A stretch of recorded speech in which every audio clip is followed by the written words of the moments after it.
to talk with you about raising a great child, a successful child who's capable, strong, responsible, kind, loving, and generous. A child you can be really proud of. So if you're a parent, or you know a parent, it's essential that you receive the information that I'm about to share. Because what we're learning is that about 50% of young adults are crumbling when they get to college. Because we're making some pretty big mistakes parenting them along the way. All done out of love, mind you, but mistakes nonetheless. I know there are many things that you are doing well. I also don't want you to make these mistakes. So that's why I wrote the book, 20 Great Ways to Raise Great Kids. That's why I'm doing a series of 3 videos. And that's why I'm creating the Raise Great Kids community. So you have the right tools to help your child be the best young adult they can possibly be. And the clock starts ticking now. Whether your child is 3, 9, or 13, you need to start making changes now. Hi, I'm Tony Shuda. I'm known as the parent coach who gets results. And my mission is to help families be happier and more peaceful. I've helped thousands of families raise great kids through my group coaching programs, one-on-one parent coaching, and teaching hundreds of parent education classes, hosting a parenting radio show, and releasing my new book, 20 Great Ways to Raise Great Kids. I did my research and I never found a parenting book with 27 experts and 10 wise parents all in one book. So I'm excited today to share some very important information from the book with you.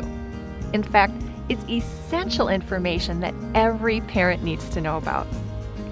For some reason, many parents believe they never have to learn parenting skills. They never pick up a parenting book. They never go to a parenting class. They just shoot from the hip every day and hope their child turns out well without having a strategic plan, without having support, and without having the tools that can make this job of parenting a whole lot easier. Can you imagine starting a business with no plan, no support, no education, no one else on your team? Well, isn't being a parent the most important job you have? And when you look back on your life, don't you want to be able to say, I raised my child really well. I'm proud of the job I did. I taught them the skill set they need to be successful in the world. Why would you leave that totally to chance? I've helped thousands of parents learn essential must-have tools they need to be successful parents. There's a whole page of testimonials on my website if you'd like to read them. Here's what I want to ask you. On a daily basis, are you parenting with more impulsive responses and hoping your child turns out okay? Or do you have a strategic plan? And does this plan have essential strategies backed by research for raising a responsible, capable, kind, generous, loving child who's going to be successful? Because if you don't have a strategic plan, you may unknowingly be setting your child up to fail, just like the parents who sent their kids to college and find them crumbling under the pressure. But this can easily be changed if you have the right tools. Today, I'm going to share one critical tool with you for raising great kids so you can begin here. There are actually 12 critical skills that I believe parents should have. I'd also like to share with you that I'm a parent too. I'm the mom of 2 wonderful young women who are now 13 and 17. Our girls have now gone through toddlerhood, grade school, para-adolescence, and now they're teenagers. So I'm certainly in the parenting trenches with you now and have been for 17 years now. I know how wonderful parenting can be and how challenging parenting can be. My husband and I are not perfect parents by any means. We make mistakes too. What we try to do though is learn from those mistakes and continually seek out resources. Because we all need to share practical parenting tips with each other and support each other. Because parenting is probably the toughest job we'll ever have. One of the best things I ever did professionally was to create and host a parenting talk show called Real Parents, Real Solutions. It ran on Voice America, the world's largest internet radio station. There were so many valuable pieces of parenting advice that I knew I wanted to share it with parents on a larger platform. So I assembled 20 of my best interviews in my book, 20 Great Ways to Raise Great Kids. Today, I'm really excited to share one of the 12 essential strategies that parents need to use to raise great kids with you. Then in the next 2 videos, I'll share 2 other essential strategies that every parent needs to know about. Before I do though, I'd like to share a little bit of my personal story with you. Before I was a parent, I earned my master's degree in psychology. I became licensed as a psychologist, and I started working as a family therapist and a children's therapist. My first job, 19 years ago, was working as an in-home family therapist. So the parents I worked with sadly had abused their kids, and no other therapies had worked to this point. So they sent a psychologist into the home to try, kind of as a last resort, to make a difference. Here I was, fresh out of my master's program. I wasn't even a parent back then, and I was supposed to help the toughest of the tough families. I was just petrified. If this didn't work, the parents' rights could be taken away. Talk about pressure. So I took 45 parenting classes the first year alone so I could get more parenting tools to help these families. And I've taken hundreds since then. Working with abused kids, though, was tough, mentally draining work. And I helped hundreds of kids and families in those 10 years. And I witnessed the incredible power of education. When you provide parents with positive, practical tools, they become better parents. And the incredible power that having a mentor could bring, someone who believes in you, supports you, cheers you on as you try to be a better parent. So even the toughest of my tough families made really positive changes, and the families were all able to stay together. So 10 years went by, and 2 things happened. One little 6-year-old girl that I work with demonstrated with anatomically correct dolls the sexual abuse she had suffered at the hands of her mother's boyfriend. I started having these recurring dreams of her abuse, and her inner world became my inner world. Her pain became my pain, and I knew I was starting to burn out. Then not long after that, I interviewed a 10-year-old child who had never been abused. It was the first child I worked with in 10 years who had never been abused or witnessed domestic violence. She had a mom, a dad. They were motivated to make changes, and they did their homework. So after 10 sessions, the family met their goals and went on their merry way. It was great. And from that day forward, I decided that's what I want to do. I want to work with parents who are educated, motivated, willing to do their homework, so positive changes can happen in their family and they'll be happier and more peaceful. So I shifted my focus to parent coaching, received training, and developed successful parenting training programs. The parenting programs that I offer have been featured in Parents Magazine, Women's World, First for Women, Minnesota Parent, and on radio and television. In fact, this is kind of funny, the Star Tribune did a feature on me and they called me a cyber nanny because as a parent coach, I help parents from all across the country solve their biggest parenting challenges by telephone. It feels so great when my coaching clients meet their goals of getting their kids to listen the first time 90% of the time, or reducing backtalk completely, or reducing yelling to once a week or less. Getting their kids to bed on time, homework and chores are done without complaint. Can you imagine? Every day I know that I'm contributing to the world and to families because now parents can relax and really enjoy the people they treasure the most, their kids and their loved ones. It's powerful stuff, and I'm always honored when parents share their journey with me and we're able to celebrate their success. So that's why I'm so passionate about bringing this wisdom to you from 20 great ways to raise great kids so you can enjoy the same results. When I gathered the interviews from all these experts into my book, certain themes began to emerge. One theme is that we're parenting differently than our parents did. The good news is we're spending more time with our kids than our parents did. Isn't that great? Dads are more involved than ever before in parenting. And moms today don't do nearly as much house cleaning as our moms did. There was a piece of bad news, though, that every parent needs to know about. The problem is that most parents parent in the moment.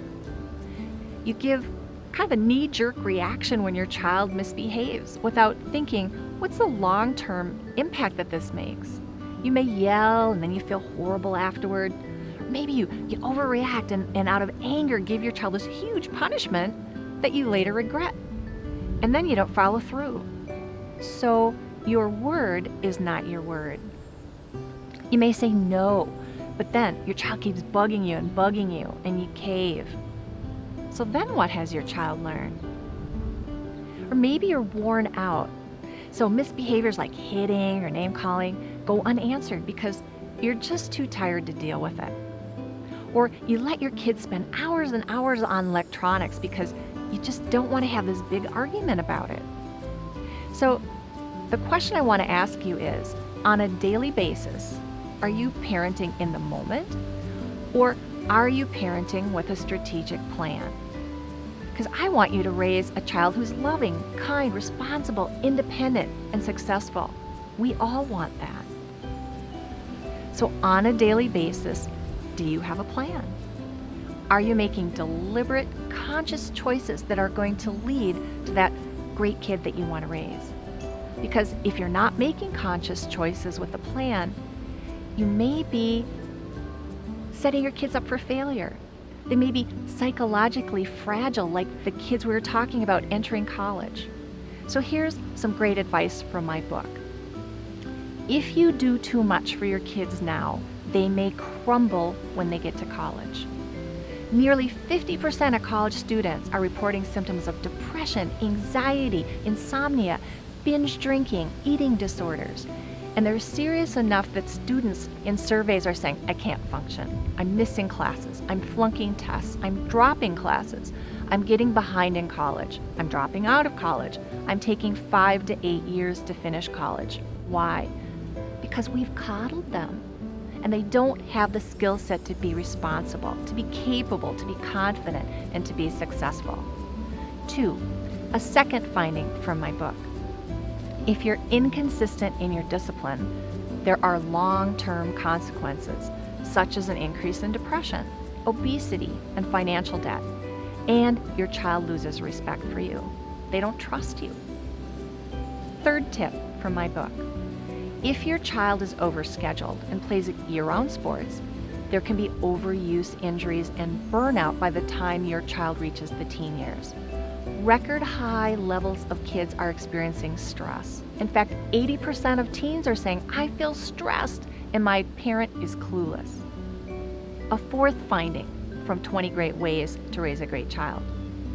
If your kids don't have chores now, they're going to be less successful in college, less successful in the work world, and in life in general. 5, when kids spend countless hours on electronics each day, there are ramifications, such as creating this culture of disrespect. I mean, would you have ever talked to your parents the way kids do now? Obesity, materialism, and a dozen other negative effects can also be traced back to overuse of electronics. 6, if your child doesn't have the right mindset for learning, they'll never reach their true potential.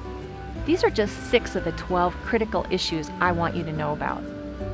So today, we're going to explore one aspect of this problem, and then I'm going to be sharing 2 other videos that will delve into other aspects of these problems. In 20 Great Ways to Raise Great Kids, Michelle Borba, who's fabulous, shares a report that 50% of college freshmen have symptoms of depression. 50%. That first semester of college just crushes half of the kids attending. Hera Estroff-Morano reports that when you include anxiety issues, binge drinking, eating disorders, insomnia, and depression, about 50% of college students overall are reporting mental health issues that are so strong that they feel overwhelmed to the point of not functioning. Isn't that astounding? So, if your child is 3, 8, or 13, what does that have to do with you? Every decision that you make as a parent adds up. Every decision is like a brick that you lay that's either going to create this wonderful, firm foundation for your child to succeed, or this crumbling, fragile foundation that sets your child up to fail and, in fact, crumble over time. So, the problem is that today's parents are doing too much for their kids, and kids are crumbling when they get to college. Here's a quote that sums up the problem beautifully. When parents are overfunctioning, children respond by underfunctioning. And that's from Mark Henningsen. So, this is the first essential strategy I want to share with you from my book, 20 Great Ways to Raise Great Kids. Stop rescuing your child. Instead of you being the hero who swoops in to save your child, let's teach kids how to be good problem solvers instead. And I'll teach you Michelle's 5-finger problem-solving method in just a moment. So I want to start with an example. Let's say that your school-age child has Phi Ed on Wednesdays, and they need to bring their tennis shoes. So on Tuesday night, you remind your child, hey, put the shoes in your backpack for gym tomorrow. Well, Wednesday rolls around and you get a call from your child at school. Mom, Dad, I forgot my tennis shoes. Can you run them up to school, please? What are you going to do? You can rescue your child and deliver the tennis shoes, even though you reminded them. So, what has your child learned? If I mess up, Mom and Dad will rescue me. So, if your child forgets their shoes and calls you, you have these options to choose from. A, you bring the tennis shoes. B, you bring the tennis shoes, but you charge them for your time and money for gas. Maybe take some money out of their allowance. C, you can give them one mulligan, but then problem solve with your child on how they can prevent the problem. D, you don't deliver the shoes and you let your child experience the discomfort of not having the tennis shoes when everyone else does. Then when the child gets home, you problem solve with the child again so the child can prevent this from happening again. Now, you may be thinking, what's the harm if I rescue my child once in a while? Well, if it's once in a while, you're right. There really is no harm. But if this becomes a pattern, your child learns to rely on you and not themselves for solving problems. And this is one of the reasons the kids are crumbling when they get to college. They haven't learned to be good problem solvers. It's called learned helplessness. I rely on others to solve my problems for me. So, with a strategic plan in mind for raising a successful, responsible, confident young adult who can solve problems, I'm going to recommend that you choose C or D. You can choose to rescue the child once or not at all, but be sure to problem solve with them on how to prevent that problem in the future. So I want to share a very practical solution with you. In fact, it's one of over 200 practical solutions you'll find in my book, 20 Great Ways to Raise Great Kids. It's called the 5-finger problem-solving method that Michelle Borba created. Starting at age 3, believe it or not, kids can be good problem solvers, or at least identify their emotion, which is the first step to solving problems. So the first step is to say, wow, you look frustrated. Name the emotion for the child. Then get out their 5 fingers. Your thumb is, what's the problem? Pointer, middle finger, and ring finger are 3 things that the child could have done differently to solve the problem. Pinky is the best solution to prevent the problem from happening again, and your child picks that solution. So in this case, the problem is, I forgot my shoes at school or at home, right? And I didn't have them for gym class. 3 good ideas could be, let's see, I could keep a pair of tennis shoes at school in my locker. 2, I could make a checklist for each day of school and what I should bring. 3, I could put a sticker of a tennis shoe on the calendar. And Pinky, the one that they pick, I'm going to keep a pair of tennis shoes in my locker at school. So when your child is only 3 years old, obviously, you're going to have to help them through the process. But when they're ages 4 through 9, that's when they learn decision making. They can learn that there's no problem so great that it can't be solved in my brain. But we're going to help them draw it out and figure it out. The big mistake is that you always give them the answer. If you do that, they'll never have the opportunity to learn the skill. Even 4-year-olds can be great problem solvers if we give them a chance.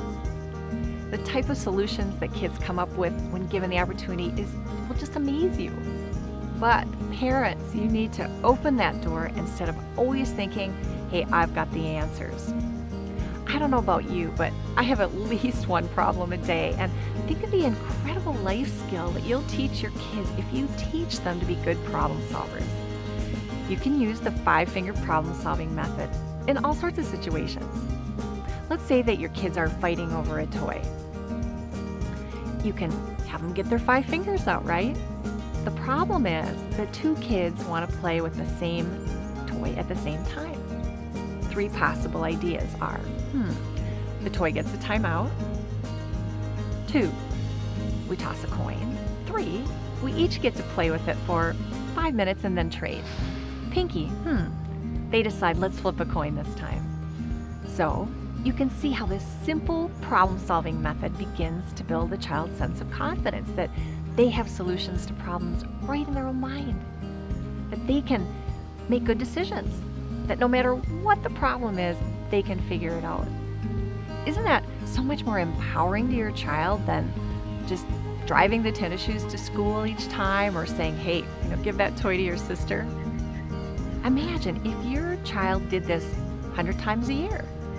In 15 years, your child would have solved 1,500 problems, and by the time they leave for college, they won't be crumbling because they've proven to themselves time and again that they're capable and no problem is so great that they can't work through it. So today, you've learned about the importance of teaching your kids a problem-solving method. You learned that we have to stop rescuing our child. We have to stop being the hero so they can be the hero and find their own solutions.